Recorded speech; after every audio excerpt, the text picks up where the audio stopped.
సజీవుడు మన రక్షకుడు యేసుక్రీస్తు నామములో మనకందరికి శుభములు. దేవుడు మనల్ని ప్రేమించి ఇంకా బ్రతికించాడు. క్రీస్తు రూపంలోనికి మార్చబడుటకు మనము అనేక సార్లు ప్రభు నామమును కూడుకోవడానికి అవకాశం ఇస్తూ ఉన్నాడు. దేవునికి వందనాలు. 35వ కీర్తన 7వ వచనము. 35వ కీర్తన 7వ వచనం. నన్ను పట్టుకొనవలనని వారు నిర్నిమిత్తముగా గుంటలో తమ వలనుండిరి. నా ప్రాణము తీయవలనని నిర్నిమిత్తముగా గుంట త్రవ్విరి. ఇక్కడ ధ్యానించవలసినటువంటి మాట నిర్నిమిత్తముగా. నన్ను అక్కడ ఎవరున్నారు అంటే దావీదు గారు ఉన్నారు. నిర్నిమిత్తముగా అంటే నేను ఏమీ వారికి హాని చేయలేదు. నన్ను పట్టుకొనవలనని లేదా గుంటలో తమ వల నొడ్డిరి, ప్రాణం తీయవలనని. నన్ను అనగా దావీదు గారు. మరలా ఈ నన్ను అన్నటువంటి మాటలో నీతిమంతుడు. ఈ నన్ను అన్నటువంటి మాటలో శత్రువును కూడా ప్రేమించినటువంటి వాడు. నన్ను అన్నటువంటి మాటలో అంటే దావీదు గారిలో పరిశుద్ధాత్మ దేవుడు ఉన్నటువంటి వ్యక్తి. ఇట్టి దైవ లక్షణాలు కలిగి ఎవ్వరికి కూడా ఏ హాని చేయనటువంటి వ్యక్తి మీద పట్టుకోవాలని కొంతమంది వారికి ఏ హాని చేయకపోయినా జరిగినటువంటి కార్యం. ఇది బైబిల్లో ఒక సూత్రము. లోకానికి తెలిసినటువంటి సూత్రం ఏమిటంటే, మనం ఎవ్వరి జోలికి పోకపోతే, మనం ఎవ్వరికి హాని చేయకపోతే మనం చాలా సుఖంగా ఉంటాము, సమాధానంగా ఉంటాము. మన మీదికి అనవసరంగా వారు రారు. మరి ముఖ్యంగా ఇన్ని దైవ లక్షణాలు కలిగినటువంటి వ్యక్తి ఎవరికి హాని చేయనటువంటి వ్యక్తికి ఇక ఎవరికి ఎందుకు కోపం వస్తుంది? వారిని పట్టుకోవాలని, గుంటలో త్రోయాలని, వల వేయాలని, ప్రాణం తీయాలని. కానీ అది జరుగుతుంది. అది పాత నిబంధనలోను, క్రొత్త నిబంధనలోను మరియు క్రైస్తవ చరిత్రలోను ఇది నిర్నిమిత్తముగా మనము వారికి ఏ హాని చేయకపోయినా మనకు హాని తలపెట్టేటటువంటి కార్యములు జరుగుతాయి. అప్పుడు మనము గుర్తించుకోవలసిన విషయం ఏమిటంటే, మీరు ఆశ్చర్యపోవద్దు. అగ్ని వంటి శ్రమలు మిమ్మల్ని ఆవరించినప్పుడు మీరు ఆశ్చర్యపోకండి. ఇది పాఠము. అంటే ఆల్రెడీ మనకు తెలుసు కాబట్టి. ఎవరైనా నిర్నిమిత్తముగా మనం వారికి ఏ హాని చేయకపోయినా మన మీదికి హాని చేయడానికి వాళ్ళు వస్తూ ఉంటారు అని యేసుక్రీస్తు కూడా చెప్పాడు. అది యేసుక్రీస్తు వారి జీవితంలో కూడా జరిగినదే కదా. మత్తయి సువార్తలో 5వ అధ్యాయంలో 11వ వచనము. మత్తయి సువార్త 5వ అధ్యాయము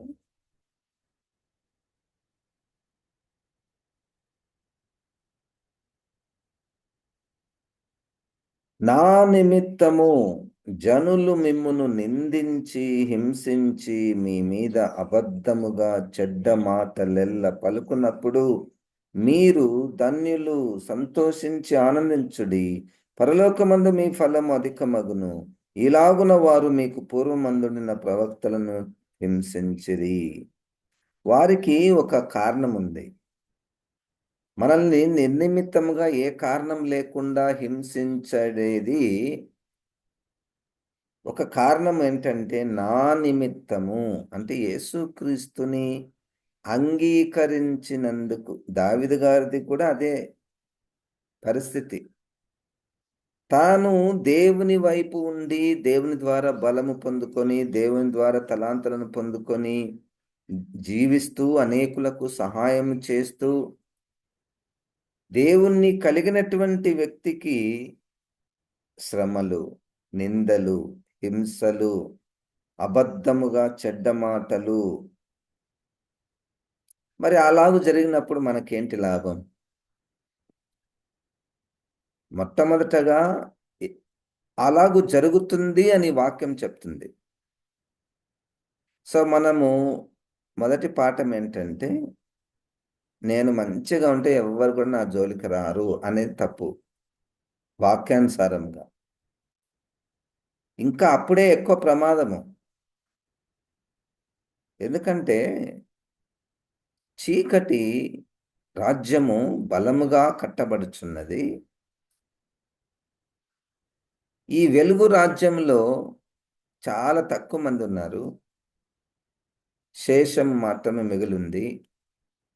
కాబట్టి ఈ చీకటి ఈ వెలుగు రాజ్యంలో ఉన్నటువంటి వారిని తనలోనికి లాగాలని ప్రయత్నం. గనక తప్పకుండా మనకు నిర్నిమిత్తముగా మనము వారికి ఏ హాని చేయకపోయినా, మన మీదికి నిందలు, హింసలు, అబద్ధముగా పలుకుట ఇవన్నీ జరుగుతాయి. మనకెందుకు జరుగుతాయి అంటే 2 కారణాలు. మొట్టమొదటి కారణము, యేసుక్రీస్తుని అంగీకరించి యేసులాగా నేను జీవించాలి అని తీర్మానం తీసుకున్నందుకు, నా నిమిత్తము తీసుకున్నందుకు మీకు శ్రమలు. రెండవ కారణం, ఎందుకు ఆ శ్రమలు మనకు నిర్నిమిత్తంగా మన మీదకొస్తారు వారు? అంటే మొదటి పేతురు పత్రిక మొదటి అధ్యాయములో మన విశ్వాసము మనం పరీక్ష చేయబడినప్పుడు చూడండి.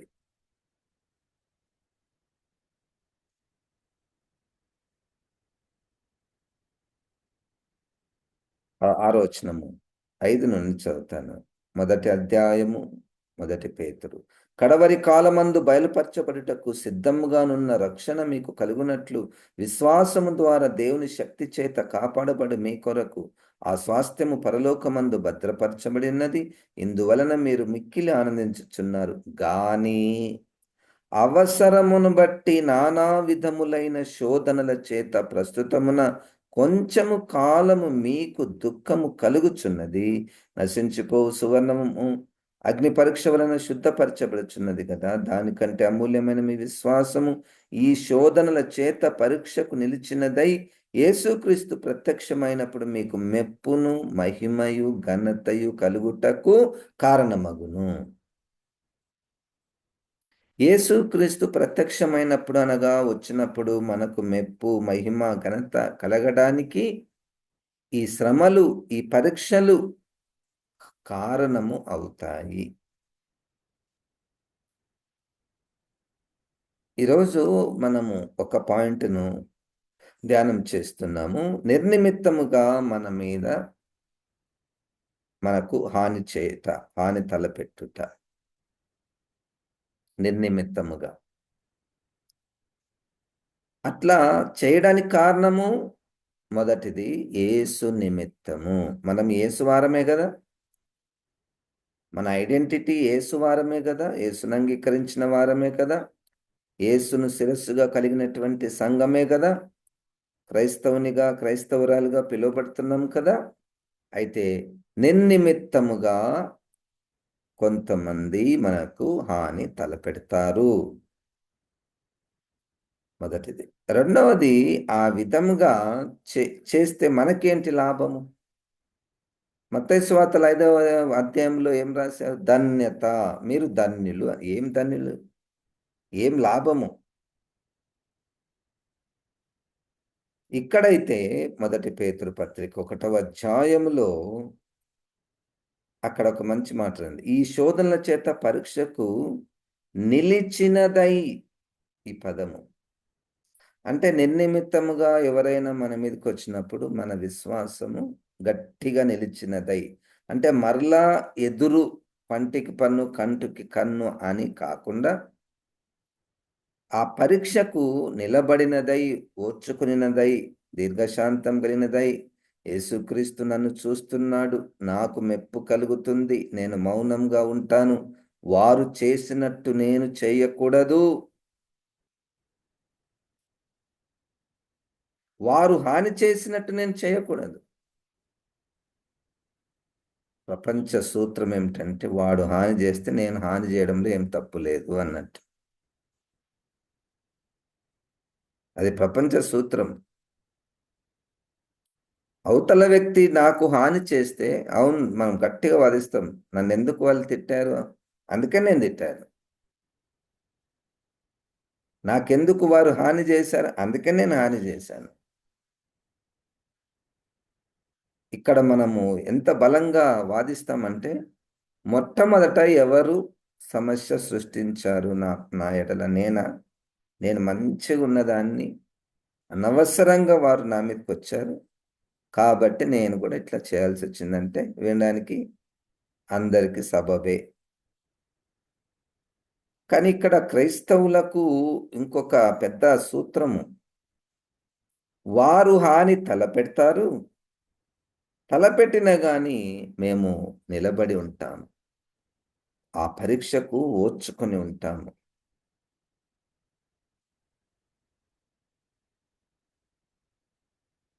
4వ అధ్యాయము మొదటి పేతురు పత్రిక మరొక కారణము.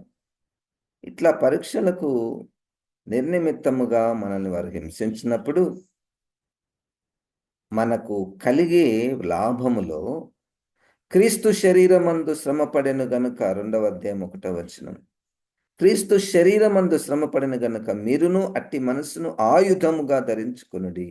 శరీర విషయంలో శ్రమపడిన వాడు శరీరమందు జీవించు మిగిలిన కాలం ఇక మీదట మనుజాశలను అనుసరించి నడుచుకొనక దేవుని ఇష్టానుసారంగా నడుచుకున్నట్లు పాపముతో జోలి ఇక ఏమీ లేకుండును. మనము పోకిరి చేష్టలు, దురాశలు, మద్యపానములతో కూడిన ఆటపాటలు, త్రాగుబోతుల విందులు, చేయదగని విగ్రహ పూజలు మొదలైన వాటిని నడుచుకొనొచ్చు. అన్ని జనుల ఇష్టం నెరవేర్చుచున్నటకు గతించిన కాలమే చాలును. ఇక్కడ చూడండి 4వ వచనంలో, అపరిమితమైన దుర్వ్యాపారమునందు తమతో కూడా మీరు పరిగెత్తకపోయినందుకు వారు ఆశ్చర్యపడుచు మిమ్మును దూషించుచున్నారు. ఇది సూత్రం. మొదటి పేతురు 4:4. ఎందుకు వారు మనల్ని దూషిస్తున్నారు? ఎందుకు వారు మనల్ని హింసిస్తున్నారు అంటే, వారు చేస్తున్న అపవిత్రమైన కార్యములలో మనము లేము, మనము పాల్గొనుటలేదు, మనము రాము అంటున్నాము, మనము వద్దు అంటున్నాము. కాబట్టి ఇక వాళ్లకు మనల్ని దూషిస్తారు. దూషించుట, హింసించుట. మొదటి పేతురు పత్రిక 3వ అధ్యాయము 14వ వచనం. 3వ అధ్యాయం 14వ వచనం. మీరొకవేళ నీతి నిమిత్తము శ్రమపడినను మీరు ధన్యులే. వారి బెదిరింపునకు భయపడకుడి, కలవరపడకుడి. నిర్మలమైన మనస్సాక్షి కలిగిన వారై మీలో ఉన్న నిరీక్షణను గూర్చి మిమ్మల్ని హేతు అడుగు ప్రతి వానికిని సాత్వికంతోను భయంతోను సమాధానం చెప్పుటకు ఎల్లప్పుడూ సిద్ధముగా ఉండి మీ హృదయముల యందు క్రీస్తును ప్రభువుగా ప్రతిష్ఠించుడి. అప్పుడు మీరు దేని విషయమై దుర్మార్గులని దూషించబడుదురో దాని విషయమై క్రీస్తు నందున్న మీ సత్ప్రవర్తన మీద అపనింద వేయువారు సిగ్గుపడుదురు.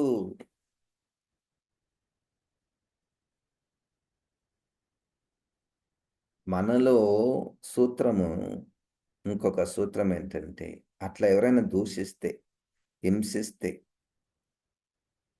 మనలో క్రీస్తు ప్రతిష్ఠించబడ్డాడు అంటే క్రీస్తు ఉన్నాడు. అప్పుడు ఏం చేస్తాము మనము? సాత్వికముతో, భయముతో సమాధానము చెప్తాం. మీరెందుకు ఇక్కడ సువార్త చెప్తున్నారు? ఎందుకు ఇక్కడ తిరుగుతున్నారు మీరు? కొడతాం, తంతాం, వెళ్ళిపోండి మా ఊరు నుంచి అంటే, సాత్వికముతో, భయముతో వారికి సమాధానం చెప్పడం. ఎప్పుడు ఆ మాటలు వస్తాయి మనకు? క్రీస్తు హృదయంలో ప్రతిష్ఠించబడినప్పుడు. లేకపోతే నువ్వెంత, నేనెంత, మేమేం తప్పు చేస్తున్నాము, మాకు రాజ్యాంగం ఇచ్చిన హక్కు, మాకు పర్మిషన్ ఉంది, ఇవన్నీ ఫీల్డ్లో పనికిరావు. ఫీల్డ్లో యాక్సెప్ట్ చేయరు.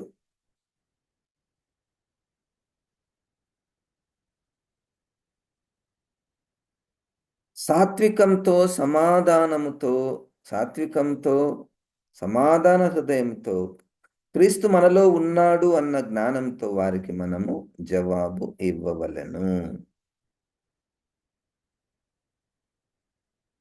చూడండి 17వ వచనంలో, దేవుని చిత్తం అలాగున్న ఎడల కీడు చేసి శ్రమపడుట కంటే మేలు చేసి శ్రమపడుటయే బహు మంచిది. 4వ అధ్యాయములో 15వ వచనము. మొదటి పేతురు పత్రిక 4వ అధ్యాయము 15వ వచనం.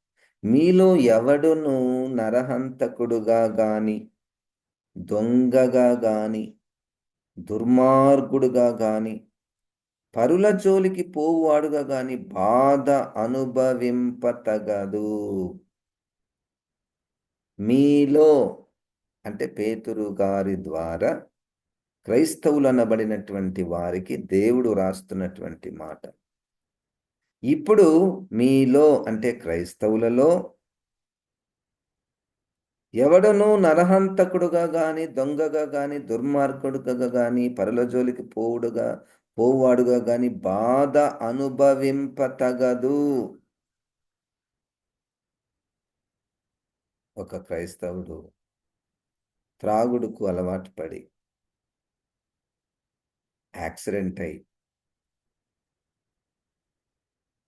హాస్పిటల్లో అడ్మిట్ అయ్యాడు. ఇప్పుడు ఈ బాధ అట్లా మనకు బాధ రాకూడదు. ఆ బాధ అది సరైనటువంటి బాధ కాదు. అది మనము బుద్ధి తెచ్చుకోవలసినటువంటి సందర్భము. బుద్ధి రావాలి. తప్పు చేసి బాధ అనుభవించుట అది క్రైస్తవులు యాక్సెప్ట్ చేయాలి. వెంటనే ప్రార్థించండి, ప్రార్థించండి. వెంటనే స్వస్థపరచండి. వెంటనే స్వస్థత కావాలి. ఎవరికి? తప్పు చేసి బాధపడుతున్న వారికి కాదు. అక్కడ ఆగాలి. దొంగతనం చేసి జైల్లో పడిన వాని కొరకు వాడు వెంటనే విడుదల పొందాలి. వాడు మళ్ళా సుఖముగా జీవించాలి అని కోరుకొనుట వాక్యానుసారంగా కాదు. వానికి బుద్ధి వచ్చు వరకు బాధ అనుభవింపనీయండి. తన తప్పును తాను తెలుసుకునేంత వరకు బాధ అనుభవింపనీయండి. అందుకే కదా అది అయింది. దేవుడేమో ఆమెను తన వైపుకు త్రిప్పుకోవడానికి ఆ శ్రమనిస్తే, మనమేమో వద్దు ప్రభా, నీ నీ నీ ప్లాన్ ఎంత తప్పు అని మనమేమో వెంటనే అర్జెంటుగా సంఘమంతా ప్రార్థించండి. ఎవరి కొరకు? భార్యను ఇబ్బంది పెట్టి కోర్టు మెట్టులెక్కి, నా భార్య నన్ను హింసిస్తుంది లేదా నా భర్త నన్ను హింసిస్తున్నాడు, దయచేసి ప్రార్థించండి. ఎందుకు ప్రార్థించాలండి? నువ్వు తప్పు చేసి, నేను తప్పు చేసి, మరలా సంఘమంతా ప్రార్థించాలి. తప్పు చేసి ఎవరైనా బాధ అనుభవిస్తున్న వారి కొరకు వారు ఆ బాధ నుండి వెంటనే పడాలని మీరు ప్రయత్నించకండి, ప్రార్థించకండి.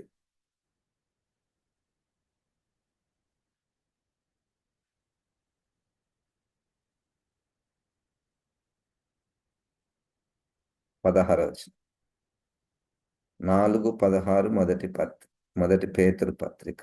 ఎవడైనను క్రైస్తవుడైనందుకు బాధ అనుభవించిన ఎడల అతడు సిగ్గుపడక ఆ పేరును బట్టి దేవుని మహిమపరచవలెను.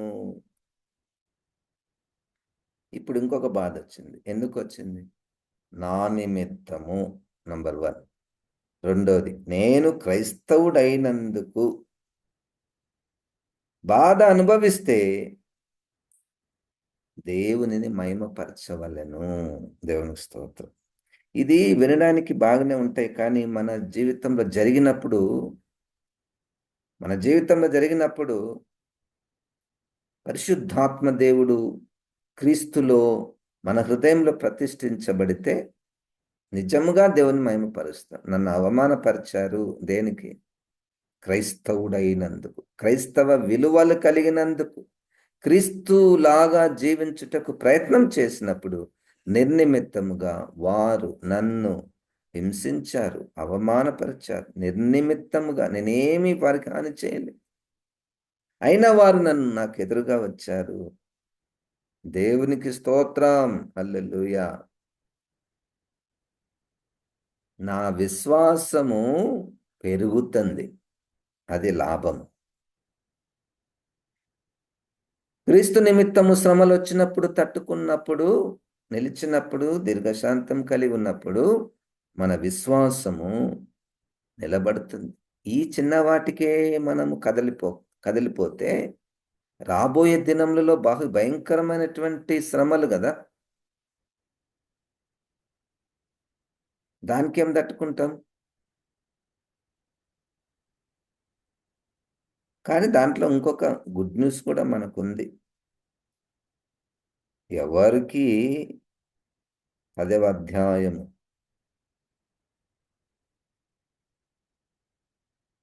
మొదటి కొరింథీలకు రాసిన పత్రిక 13వ వచనం.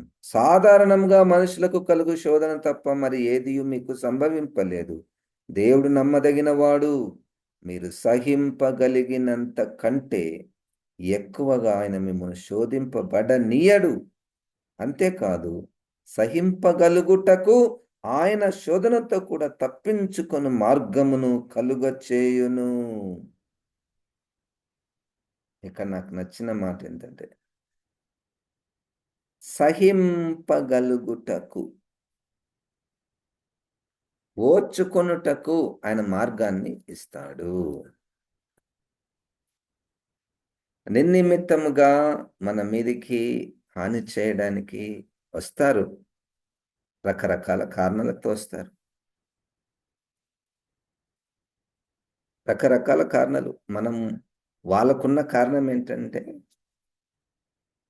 ఈ యేసుక్రీస్తుని అందరు అంగీకరిస్తున్నారు, మన పేరు పోతుంది, అందరూ ఆయననే వెంబడిస్తున్నారు, మనం తక్కువైపోతామేమో, వాళ్ళు రాజ్యాన్ని స్థాపిస్తారేమో, అయినా మన జీవన విధానానికి వాళ్ళ జీవన విధానానికి చాలా వ్యత్యాసం ఉంది, కాబట్టి వారిని హాని చేయాలి. అదొక కారణం. రెండవ కారణము, మనం చేసే వాటిలో వారు పాలు పంపులు పొందడం లేదే. మనమైతే పోకిరి చేష్టలు, అన్నీ శరీర క్రియలు, మనకు ఫ్రీడమ్ ఎక్కువ, కానీ వాళ్ళు సెల్ఫ్ కంట్రోల్లో ఉన్నారు, కాబట్టి వారికి హాని చేయాలి. అదొక కారణం వారికి. మొత్తానికి మనము రెండవ పాఠంలో బాధపడడంలో నేను బాధపడుతున్నాను. దేని నిమిత్తం బాధపడుతున్నాను? తప్పు చేసి బాధపడుతున్నానా? నిజముగా క్రైస్తవుడైనందుకు, క్రైస్తవురాలు అయినందుకు బాధపడుతున్నాను. ఇదే అయితే టెస్ట్ చేసుకోవచ్చు కదా. నా బాధకు కారణము నా నేనేనా? నా బాధకు కారణం నేనేనా? సాధారణంగా నేనని రాదులేండి, కానీ అంతా మనదైనా కానీ వాళ్ళదే అంటుంటాం మనం. ఇంకొక మెట్టు ఎక్కి నాది కూడా ఉందిలేండి పాస్టర్ గారు, వాళ్ళది ఉంది, నాది కూడా కొద్దిగా ఉంది అని ఒప్పుకుంటే పరిష్కారం అనేటువంటిది కొంచెం దగ్గరికి వస్తుంది. అసలు తప్పు వల్ల శ్రమ అనుభవించకూడదు. తప్పు చేసి క్రైస్తవుడు శ్రమ అనుభవింపకూడదు. సరే, తప్పు చేస్తాం సార్, మరి శ్రమ వస్తుంది, ఏం చేయాలి? ఓర్చుకోవాలి, బుద్ధి రావాలి. అవును, నేనే చేసింది. దావీదు గారే నా నా శ్రమకు, నా ఇంట్లో ఈ మరణానికి కారణం నేనే. అది ధైర్యవంతుడైనటువంటి క్రైస్తవుడు చెప్పదగిన హృదయం. అవతల నుంచి కూడా ఒక శ్రమ వస్తుంది, అది కూడా ఆప్షన్ ఉంది. అన్ని శ్రమలకు నేనే కారణం కాదు. దాంట్లో ఒక భాగం, అనేక శ్రమలలో ఈ తప్పుకు కారణం నేనే, లేదా ఈ తప్పుకు కారణములో నా పాత్ర కూడా ఉంది అని మనకు ఆ ఒప్పుకోలు జరిగితే పరిష్కారమునకు ముందుకు వెళ్ళే అవకాశం ఉంటుంది. నేనేం చేయలేదు సార్ అని మొత్తం అవతల వ్యక్తి మీద వేస్తే దేవుడు చూస్తుండు కదా. హృదయంతరంగములను ఎరిగినటువంటి వాడు. ఈ అసలైనటువంటి పునాదులు వదిలిపెట్టి ఊరికే దేవుని దగ్గర అడుగుతుంటాం, నాకు జవాబి, నన్ను స్వస్థపరచు, నన్ను ఈ బాధ నుంచి తప్పించు. నేను మీకు చెప్పడము, మీరు నాకు చెప్పడము, మనమందరం కలిసి సంఘానికి చెప్పడము. మా ఆయన హాస్పిటల్లో కాలు ఇరిగి పడ్డాడు. ఎందుకు పడ్డాడు? తాగి పడ్డాడా? తిరుగుబోతాయి పడ్డాడా? ఎవ్వరు ప్రార్థన చేయని అవసరం లేదు, దేవుడు మాట్లాడేంత వరకు. ఇట్లా ప్రార్థన చేయొచ్చు, ప్రభా ఇప్పుడైనా వాని మనసు మార్చు, ఇప్పుడైనా వాళ్ళకి రక్షణ దయచేయి, ఇప్పుడైనా తాము చేస్తున్నదేదో తాము ఎరగడానికి సహాయం చేయ ప్రభా. అట్లా ప్రార్థన చేస్తే మంచిదే. పరిశుద్ధాత్మ దేవుడు మనల్ని సర్వసత్యములోనికి నడిపించునుగాక. జీవం గల దేవ వాక్యమైన ప్రభా, ఈ వాక్యాన్ని నాయన నాలో మాలో ఫలింప చేయమని యేసు క్రీస్తు నామమున ప్రార్థిస్తున్నాము తండ్రి, ఆమేన్. ఇప్పుడు మన పరమ తండ్రి అయిన దేవుని యొక్క ప్రేమ, ప్రభు అయిన యేసు క్రీస్తు రక్షణ కృప, పరిశుద్ధాత్మ దేవుని యొక్క సహాయము, సహవాసము మనకందరికి సదాకాలము తోడయుండునుగాక. ఆమేన్. ఆమేన్. దేవుడు మనల్ని దీవించును.